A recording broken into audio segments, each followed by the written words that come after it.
pessoal, sejam muito bem-vindos a mais um episódio do AGCast, o videocast da AGCOM, a Agência Experimental de Comunicação dos alunos aqui do campus da Anhembi Morumbi. Hoje nós estamos no campus da Vila Olímpia gravando mais um episódio e aqui no AGCast o nosso papo é de aluno, para a gente conversar sobre mercado de trabalho, o que está acontecendo, temas da atualidade, quais são as suas dúvidas sobre uma profissão. Então, por isso, a gente traz muitas profissões diferentes, desde esteticistas, jornalistas, pessoas que trabalham com comunicação, com outras áreas também. Então, se você tem alguém que você acha que tem uma história muito legal, indica pra gente trazer. E hoje eu tenho uma convidada muito especial aqui comigo, que, gente, ela tem tanto job pra contar sobre ela, que ela trouxe até um livro para mostrar que ela fez parte. Comigo hoje eu vou pegar até a minha colinha, porque tem muita coisa legal para falar sobre ela. Hoje a gente está recebendo a Juliana Canton, formada em Design de Animação aqui pela Anhembi Morumbi, que ela atua como designer. Também ela speak English e atua como professora de inglês. Atualmente ela trabalha no Cras Studio, uma editora independente de quadrinhos. Então o nosso papo hoje vai ser super legal para aquela pessoa que adora quadrinhos. Ó, o livro dela tá aqui, para quem tá me vendo pelo vídeo, tá aqui do nosso ladinho. Em 2023, ela lançou o HQ Animarium, que é exatamente esse aqui, financiado pelo Catarse e apresentado na Comic Con. A gente já percebe, então, que ela é um nome super fabuloso na área dela. Juliana, seja muito bem-vinda. Eu tô muito feliz de conversar com você hoje. Não, obrigada. Eu que tô super feliz, super agradecida pelo convite. Tô achando super chique, assim, os microfones da TV aqui, todo o estúdio. E hoje a gente vai falar com a Juliana sobre processo criativo, projetos, visão de mercado, quadrinhos, animação no Brasil, porque, querendo ou não, quando a gente olha hoje para o mercado de quadrinhos, pelo menos para mim, eu só lembro de quadrinhos que são, por exemplo, brasileiros. Eu lembro de Turma da Mônica e, por exemplo, quadrinhos de fora, que aí já vai para Marvel, que são mais questões estadunidenses. Então, hoje a gente vai falar sobre os quadrinhos brasileiros. E, Juliana, pra gente começar o nosso papo, me conta, como você começou como designer de animação? Bom, eu me formei no ano passado em design de animação aqui na Anhembi Morumbi. E eu sempre gostei muito dessa área de desenho, né, de artes. Desde pequena sempre gostava muito de desenhar. Quando era criança, assim como muitas crianças brasileiras, eu acredito, eu era muito fã de Turma da Mônica, né? Então, meu grande amor por quadrinhos veio por causa de Turma da Mônica. E meu amor por animação começou por causa de Monster High. Não sei se você Sério? conhece. Sim, acho que deve ser da sua época também, né? Sim. Eu gostava de fazer stop motion com Monster High. E aí eu descobri o mundo da animação a partir do stop motion. E você aprendeu sozinho o stop motion? Eu pegava minhas bonequinhas, meu tablet ali, tirava umas fotinhas e fingia que Que tava fazendo animação. trabalho! Tinha até um canalzinho no YouTube que eu postava as animações. Enfim, comecei por aí, né? E depois disso eu entendi que eu queria muito fazer algo relacionado a contar histórias e fazer desenhos. Era essas duas coisas que eu tinha na cabeça. E aí, quadrinhos veio naturalmente, porque já era uma vontade, assim, de infância, né? Mas a profissão de animadora mesmo veio a partir dessa conclusão, né? Eu acho que a animação é muito de você contar histórias com desenhos, de maneira visual, enfim. E aí, a partir daí, eu vim pra cá, né, pra Anhembi Morumbi. Iniciei a graduação em 2021 e terminei em 2024, que foi ano passado. E conta pra gente como funciona esse processo de animação. E aqui, a gente gosta de saber de tudo aqui no AGCast. Quem é nosso ouvinte há mais tempo sabe que a gente pergunta sobre tudo, a gente quer saber essas curiosidades. Quero saber desde o processo criativo, detalhes. Me conta como funciona. Olha, animação é um processo, viu? Se tem uma coisa que animação é um processo longo. Mas, assim, a gente separa geralmente por etapas, né? Então, a gente tem a etapa da pré-produção, que é onde a gente vai estruturar a história, né? Os personagens, o roteiro, o storyboard, que é como a gente chama o planejamento de ângulos, né? Da sua história. A gente faz uma uma edição, assim, prévia de como ficaria a animação final. E a gente chama isso de animatic. Então, tudo isso vem só no antes. Já tem um trabalhão antes. E aí, a gente vem para fase da produção, e nessa fase a gente tem algumas técnicas diferentes que podem ser usadas, né? Aqui na INB a gente vê as 4, né? 5, acho que são mais até, técnicas. Então a gente tem a tradicional, que é a frame a frame, tem o que a gente chama de cutout, que é já uma animação usada mais por estúdios grandes, né? Que você não tem necessidade de ficar redesenhando, é uma coisa um pouco mais fluida. Tem o stop motion, que nem eu comentei com você, tem o 3D, que eu acho que é bem conhecido, né? Enfim, são várias técnicas que você pode ter nessa fase de produção. E tem a fase da pós-produção, né? Que é quando você pega essa animação da técnica escolhida que você usou e refina ela, coloca os efeitos especiais, o áudio, enfim. Então, assim, é um processo longo. Eu acho que é isso, assim, em resumo, bem resumido. E pra você, qual a técnica que você mais gosta de fazer? Eu gosto muito tradicional, da clássica, né? Apesar de ser a mais trabalhosa. E eu tô gostando bastante também da cutout, que é uma... Bom, agora a gente tá formado e tá entrando um pouquinho no mercado de trabalho, né? E a gente tá vendo que o mercado pede bastante dessa técnica de cutout. Então, a gente tá se acostumando e tá vendo que é uma técnica bem legal também. É mais prático, é mais fluido, então... E aqui no AGCast, a gente tem esse papo conversando sobre o mercado de trabalho, óbvio, mas eu também gosto de explicar para os nossos ouvintes que às vezes não estão 100%. Explica pra gente quais são essas duas técnicas, a tradicional e a cutout. Claro. Cutout. A técnica tradicional é aquela técnica clássica, né? De animação frame a frame, que a gente chama... Frame é como se fossem os desenhos, né? Então, é aquela técnica que para você fazer um bonequinho andando, você vai desenhar o primeiro bonequinho ali, na primeira posição, depois outro bonequinho, depois outro bonequinho. A gente vai redesenhando, né? Literalmente, desenho por desenho. E o cutout, ele já é uma ferramenta que facilita um pouco a vida, porque ao invés de você desenhar, refazer, né, o mesmo desenho várias vezes, você tem um bonequinho, um esqueletinho, que você monta com as peças, com os membros. Que legal! E anima as peças separadamente, como se fossem recortes. Então, é por isso que vem da palavra, né, cutout, como se fosse animação por recortes mesmo. E isso facilita muito a vida, porque a gente não precisa ficar desenhando frame a frame. Exato. Então, é mais ou menos essa a diferença. E pra você, quando você começou, você já gostava de desenhar? Sim. Precisa saber desenhar. Eu já recebi aqui, acho que na nossa primeira temporada, a galera do estúdio de moda. E a gente falou sobre isso. Pra fazer moda precisa saber costurar. Eu te pergunto, pra fazer design precisa saber desenhar ou vocês aprendem também no curso? Olha, em teoria não. Mas é bom que você tenha um conhecimento prévio, porque eu pessoalmente acho que o conhecimento que a gente tem de desenho na faculdade não é suficiente para o tanto que a gente desenha, principalmente no curso de animação. Então, se você tiver um conhecimento prévio, é melhor. Mas assim, não é essencial. Até porque a animação, você pode trabalhar com ela de várias vertentes, né? Você não necessariamente precisa trabalhar com animação, por exemplo, para a área de entretenimento. Você pode ir para a área de mídias sociais, de publicidade e propaganda. Então, às vezes, uma pessoa que quer fazer animação com motion graphics, por exemplo, que é só animação de letras, que é só animação de formas, ela não precisa saber tão a fundo o desenho, né? Agora, se você já pensa para um lado mais de entretenimento, personagens, aí não tem jeito, aí é essencial. E é bom que tenha um conhecimento básico, assim. E me conta, como é seu dia a dia trabalhando com animação? O trabalho de animação, ele é bem remoto, na verdade, né? A gente atua bastante de casa mesmo. Então, atualmente, eu tô fazendo alguns freelas, né? Alguns trabalhos pontuais. A gente vai começar... Eu tô falando da gente porque, além de mim, meus colegas de faculdade que fizeram um grupo comigo. Sim. Eles estão aqui, inclusive. Estão na nossa plateia também. A gente tá fazendo esse trabalho agora... Vai começar, né? Na semana que vem, para um longa-metragem. Legal. Então, é um filme, né, que foi aprovado por edital e aí a gente tem toda essa produção remota, né? A gente tem ali o nosso servidor no Discord, que é uma plataforma ali de videochamada, onde a gente consegue colocar todos os materiais. E o trabalho em si a gente consegue fazer de forma mais... cada um no seu canto, cada um no seu computador, né?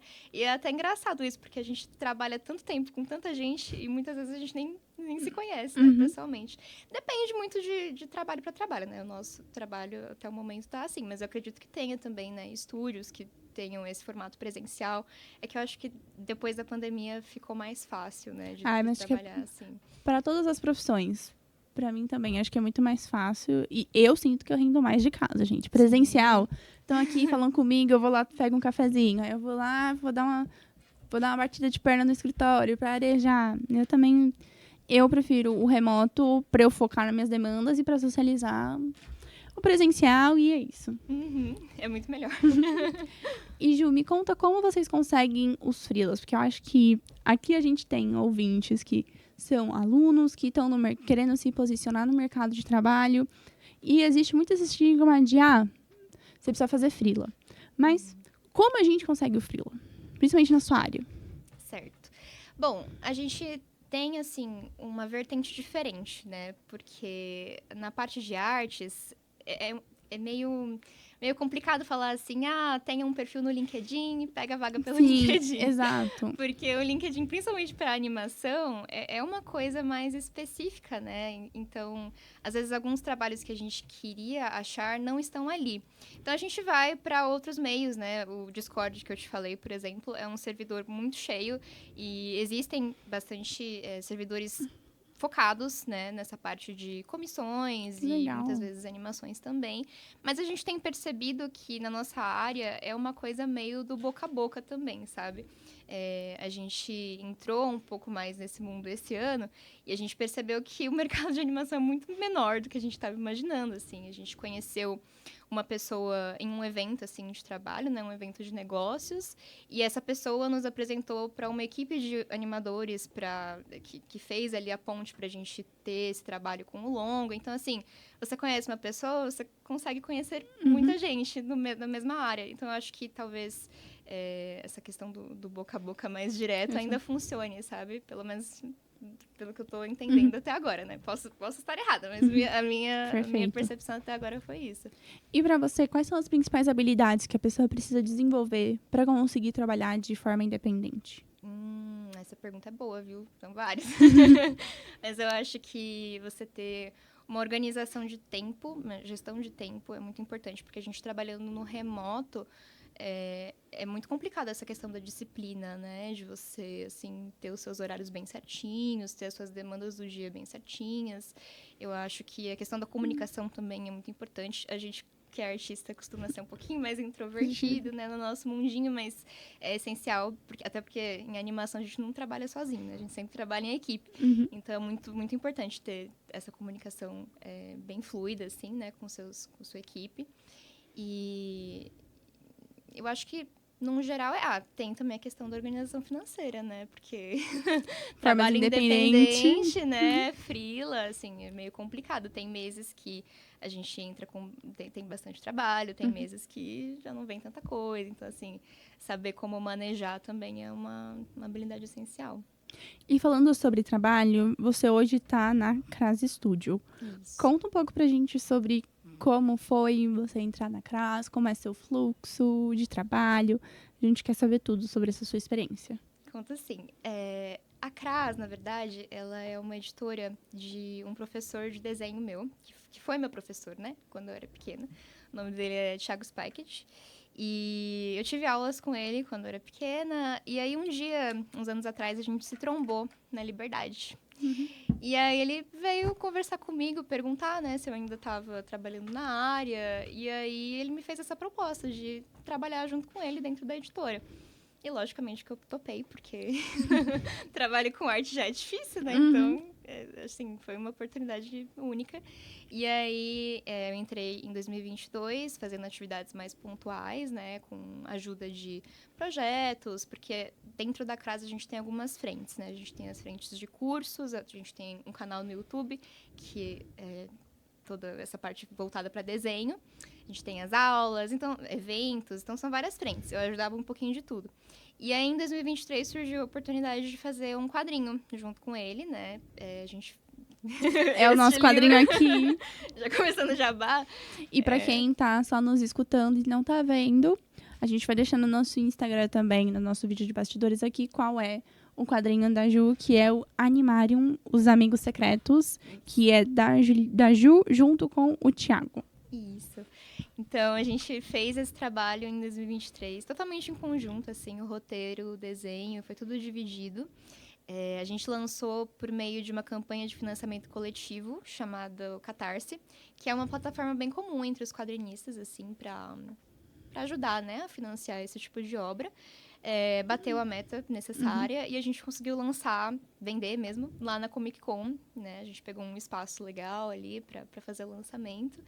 E desde então eu continuo trabalhando lá com eles, fazendo todas essas partes de quadrinhos, de desenho, toda essa parte criativa.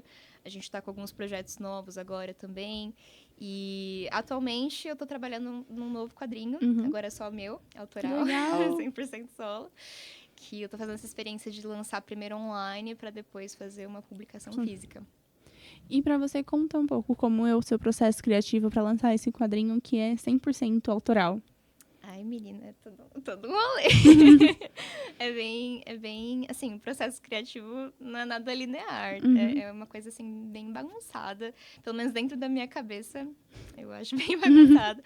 Mas lógico, a gente sempre tem que seguir uma estrutura, né? De saber bem a história. No caso dessa história autoral que eu vou estar lançando... E a história mesmo, você também tá desenvolvendo a narrativa. Sim, essa em específico é uma história que eu já tenho na cabeça há muitos anos. Eu tenho desde criança, assim, então faz muitos anos que ela tá na minha cabeça. Acho que justamente por isso que ficou tão confuso, assim, né? Como teve várias versões, ficou meio difícil de escolher, né? O que eu vou manter na história, o que eu vou tirar. Mas, assim, tem sido um processo muito divertido e, apesar de ser um pouco bagunçado, é uma coisa que a gente ama fazer, né? Que é contar histórias. Então, mas se eu fosse resumir, assim, para você, mais tecnicamente falando, né? A gente tem a etapa do roteiro, a gente tem a etapa do design de personagens, que é onde a gente elabora melhor. Essa menininha aqui vai ter um macacão, a cor da blusa dela vai ser essa, tal. E a gente tem a parte do planejamento da história, né? Porque antes de começar a desenhar, né? Sair rabiscando, a gente faz meio que um rascunho super esboçado de como seriam as páginas, né? Que é aquele storyboard que a gente tem na animação também, mas tem no quadrinho, de uma maneira meio diferente. E só depois de ter estruturado bonitinho, a gente tem o desenho e a arte final. Mas até chegar nessa parte Demora. tem muita coisa. E como vocês escolhem, por exemplo, o cabelo dessa menininha vai ser preto, a saia dela vai ser roxa. É aleatório? Tem uma psicologia por trás? Como são escolhidas esses detalhes? Às vezes tem, sim. Eu acho que vai muito do que a gente quer contar com cada personagem, né? E vai de muitos testes. A gente testa muito. Tem essa personagem, por exemplo, antes da gente chegar nessa cor final, ela passou pelo arco-íris inteiro. Geralmente é o que se adequa melhor à personalidade do personagem, né? Algo que ele tenha a acrescentar na história. Por aí vai. E aqui a gente tá falando sobre coisas que deram certo, mas eu queria saber de você também. Teve algum grande erro na sua carreira até aqui? Que você olha pra trás e fala, nossa, vou te dar alguns exemplos. Por exemplo, teve alguém que apagou a filmagem inteira de um trabalho que ele fez. Ele apagou. Teve uma do estúdio de moda também que ela tava costurando e ela se costurou na máquina. Meu Deus. Qual foi o seu maior erro?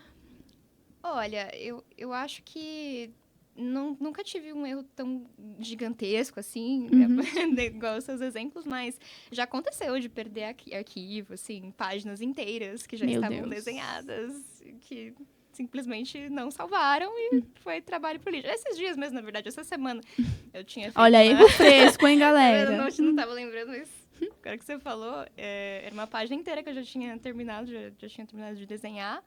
E no arquivo você tem as pastinhas, né? Pelo menos eu faço desse jeito. Coloco várias pastas e vou renomeando as pastas. Tipo, página 1, pasta tal. Página 2, pasta tal. E aí aconteceu de eu apagar uma pasta inteira. Meu Deus. De uma página inteira que eu já tinha terminado. E eu não percebi que eu tinha apagado, porque o programa não me deu nenhum aviso, sabe? Nossa. Geralmente ele avisa, né? A internet te sacaneou ainda. Me sacanearam. Nossa. E daí eu perdi uma página inteira. Tive que refazer. Acontece bastante, assim, principalmente com trabalho digital, né? O famoso Ctrl+S, salva de 5 em 5 minutos. É E isso. algo tão básico que a gente esquece também, querendo ou não, Sim. no dia a dia. Isso aconteceu comigo também, acho que essa semana passada, eu acho, estava fazendo um arquivo também pro meu trabalho e eu não salvei. Eu perdi, só que aí os deuses da tecnologia me abençoaram e eu consegui recuperar. Então, eu Amém. consegui, tava lá na nuvem. Tem o salvamento automático também, né? Que às vezes Exato. dá uma quebrada de galho. E uma coisa tão besta, que é só você colocar um botão pra salvar automático, que salva. Sim. E, Ju, me conta um pouco quais são suas referências de quadrinhos, tanto nacionais, internacionais. Como que você observa eles para estruturarem narrativas, estilos visuais? Como você traz isso para o seu dia a dia? Olha, minha maior referência sempre foi o Maurício de Souza.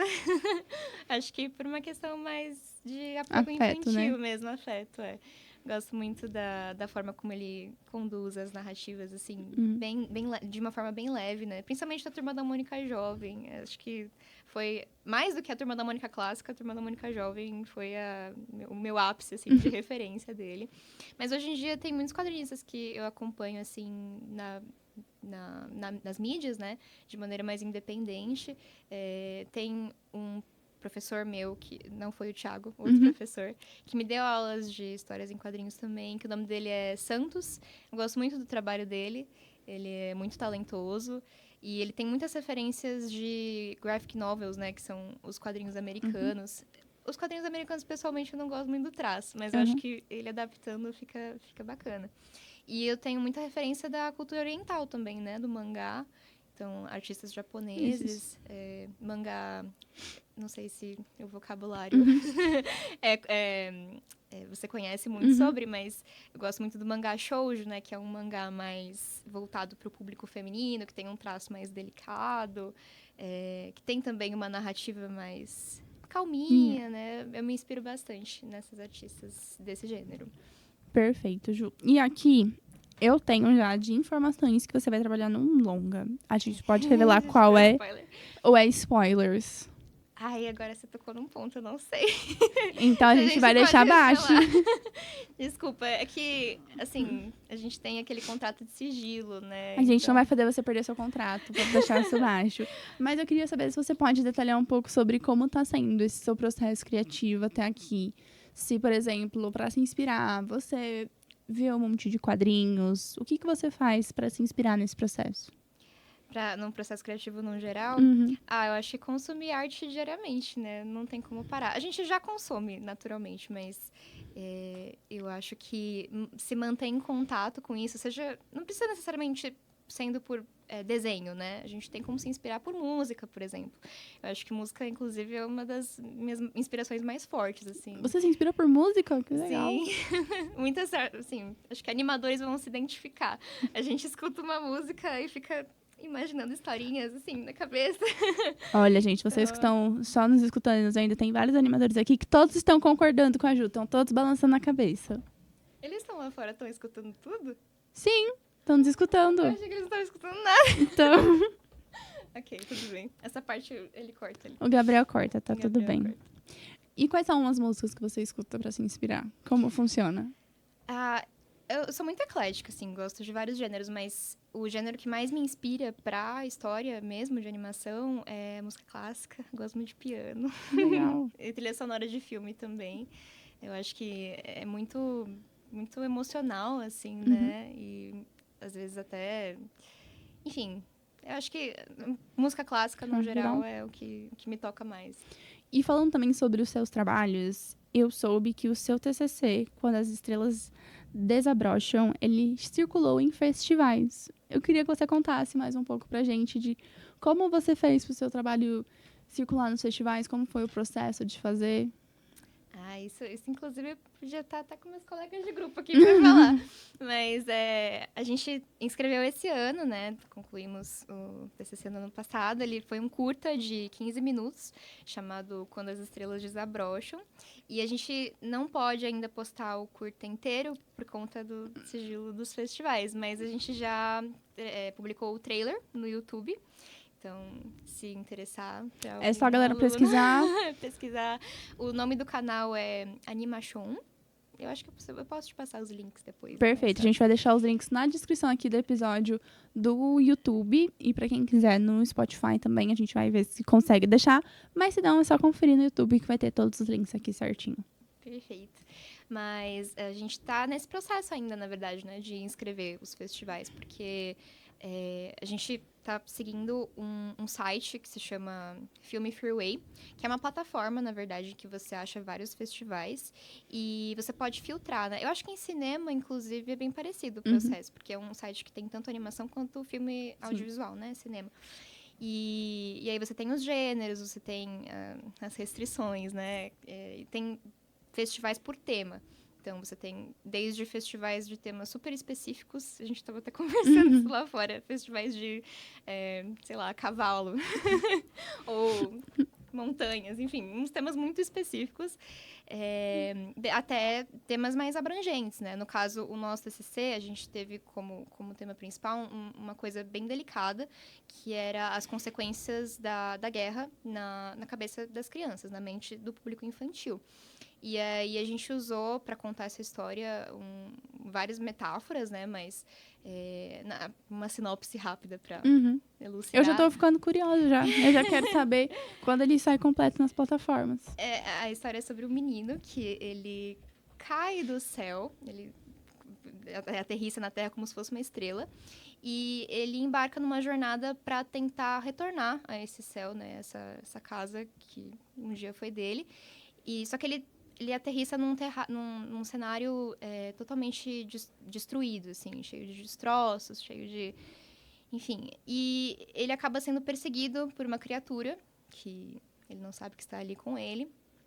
E acompanha essa jornada dele, né? Tentando voltar para esse lugar de onde ele veio, que é o céu.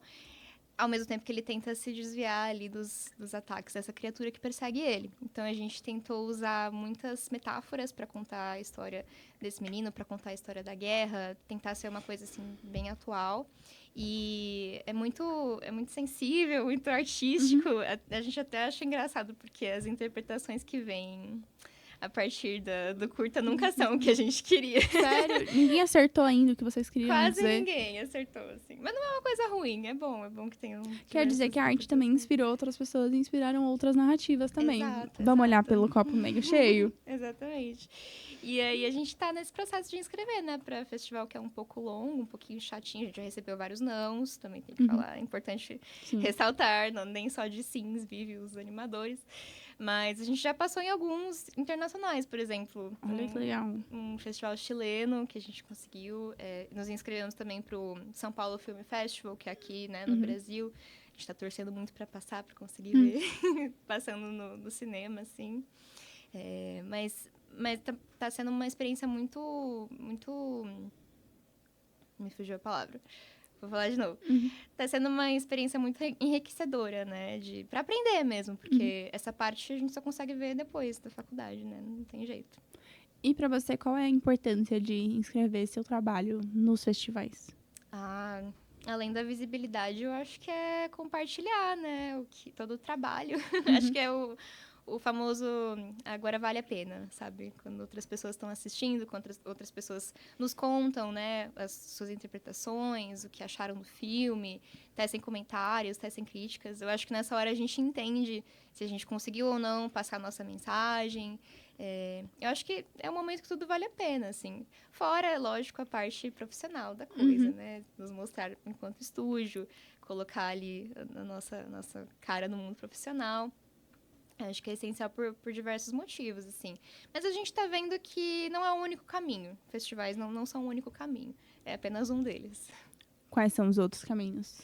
A gente tá vendo agora que, principalmente, essa parte do boca a boca funciona bastante. Então, assim, cara de pau mesmo. Mandar e-mail, né? Conhecer o máximo de pessoas possíveis da área. Ir atrás de eventos dentro da área também. Acho que principalmente comunicação entre pessoas. É um caminho legal também. E falando sobre isso, a gente vê muito sobre oportunidades no mercado. E eu queria saber de você, como você sente que é o mercado de quadrinhos aqui no Brasil?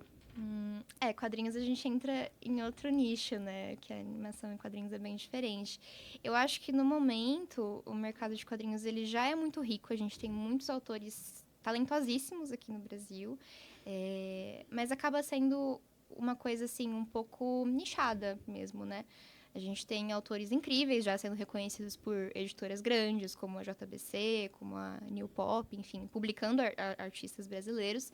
Mas eu ainda acho que falta mais oportunidades desses artistas menores irem se mostrando em escalas diferentes. Porque a escala que a gente tem até o presente momento, meio que é esse roteiro que eu contei para vocês sobre o Animarium, né? A gente tem ali as plataformas de financiamento coletivo, a gente tem os eventos bazaristas, que é onde a gente consegue vender o material, mas falta ainda um pouco mais de oportunidade, assim, de níveis mesmo, né, de escala, porque a gente tem ou a escala máxima, que é ali ser publicado por uma editora grande, ou a escala que tá todo mundo na mesma de ser publicado de forma independente.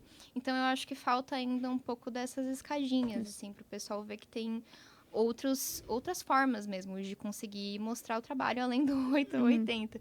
E a gente tem trabalhado bastante nisso. Inclusive, esse ano, a CRAS, né, o Thiago e toda a equipe, a gente realizou um evento que se chamou Comic Market Brasil, que foi justamente com esse intuito, né, de reunir o pessoal que tinha esse interesse na área de quadrinhos, artistas, enfim, com um mundo mais de negócios mesmo, né? Então, a gente tinha desde setores, assim, de gráficas, de editoras, de animadores mesmo, para fazer essa ponte. E foi uma conversa, assim, muito, muito rica, né? Entre dois lados que, às vezes, não era tão óbvio, né? Essa comunicação. E lá dentro do evento, isso rolou super, super legal. O evento ele foi dividido entre 3 setores, né? Que foi o setor bazarista, o Comic Market, que é o que a gente já está acostumado.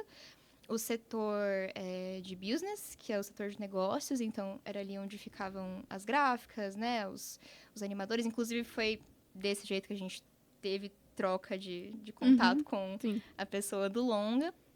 E o setor de learning, né? Então, a gente tinha aulas também, né? Com profissionais da área. Então, foi um evento bem completo, assim. Foi a primeira edição esse ano. Vai ter no ano que vem também. Então, já deixo avisado. Olha o spoiler. Acho que principalmente para os alunos aqui da EMB é bem legal de conhecer. Porque você acaba tendo contato com muita coisa que talvez você não tivesse por LinkedIn, por exemplo. Perfeito. Ju, eu adorei o nosso papo. E para fechar, aqui no AGCast a gente tem o nosso quadro, que é o Conselho do Convidado, onde você conta para os nossos ouvintes um conselho que você gostaria de ter recebido, seja no começo da sua carreira, um conselho que você queria ter recebido hoje. A câmera é toda sua, pode dar o seu conselho. Ai, meu Deus. Tá. Um conselho, eu acho que para você que está começando a faculdade agora, o meu maior conselho é aproveitar ao máximo as pessoas que estão com você dentro da sua sala, dentro da universidade. Faça amigos. Acho que não tem como falar de outro jeito. Conheça pessoas, assim, porque eu acho que é o essencial que vai te ajudar a passar por esse período. Porque muita gente fala, né? Faculdade é um período de perrengue, né? E de fato é. Mas com gente do seu lado, assim, pra ajudar, as coisas ficam muito melhores. E eu acho que são amizades que duram, assim, pra depois, né, da faculdade. De fato, é verdade que as amizades que a gente faz dentro da faculdade duram a vida inteira. Pelo menos até agora tá durando. Tomara que dure pra vida inteira. Sim. Vamos jogar pro positivo. E eu acho que é isso, assim, aproveitar ao máximo o momento também para conversar com seus professores, para aprender o máximo que você puder, não só do óbvio, né, mas também dos bastidores. Os seus professores têm muitas informações. Pede para eles olharem seus portfólios, pede dicas de mercado de trabalho. Sejam caras de pau, que é o momento para isso. E aproveitem ao máximo a experiência, porque acaba e a gente fica com saudade. E eu vendo aqui na faculdade, eu tô com saudade. Perfeito, Ju. E agora é o momento de você olhar para aquela câmera ali e fazer o seu jabá. Contar pra gente onde a gente te encontra, redes sociais. Se você quiser falar do seu Discord, como você quiser se vender, a hora é toda agora. Mais do que eu já me vendi, vou fazer igual a Bia do Brás. Vocês podem me encontrar no Instagram pelo @jujuli.art_. Eu tô com um canal no YouTube agora também, tô arriscando. Vocês podem encontrar por Julie Canton, Canton com N de navio. E lá eu tô postando bastante conteúdo sobre animação, sobre quadrinhos também.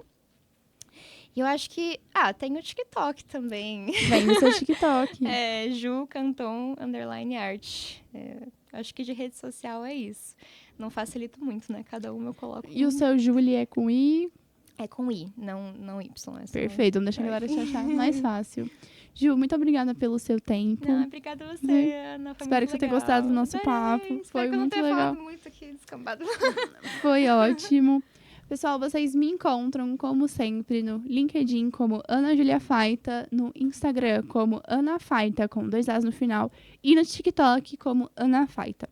E não deixe de encontrar o AGCast na sua plataforma de áudio no Spotify ou no YouTube aqui, se você estiver nos vendo. Não esqueçam de curtir, comentar aqui embaixo algum aluno que você quer que a gente traga, mandar para os seus colegas e ajudar a gente na divulgação desse podcast, nesse videocast que a gente faz de aluno para vocês. Um beijo e até o próximo episódio. Tchau!